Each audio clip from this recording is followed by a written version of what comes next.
बिस्मिल्लाहिर्रहमानिर्रहीम। अस्सलाम वालेकुम नाज़रीन, इंसदाद कोरोना इक़दामात के सिलसिले में ज़िला इंतज़ामिया का ट्रांसपोर्ट अड्डों की चेकिंग का सिलसिला भी जारी है।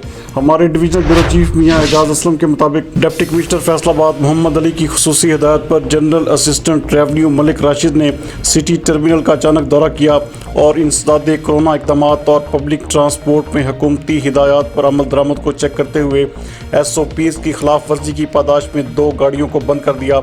उन्होंने मुसाफिरों के लिए सैनिटाइज़र की मौजूदगी, बसों में SOPs के तहत मुसाफिरों के बैठने के इंतजाम समेत मुसाफिर अड्डे की डिसइंफेक्शन और गाड़ियों को हर दौरे के बाद साफ़ करने की भी ताकीद जारी की।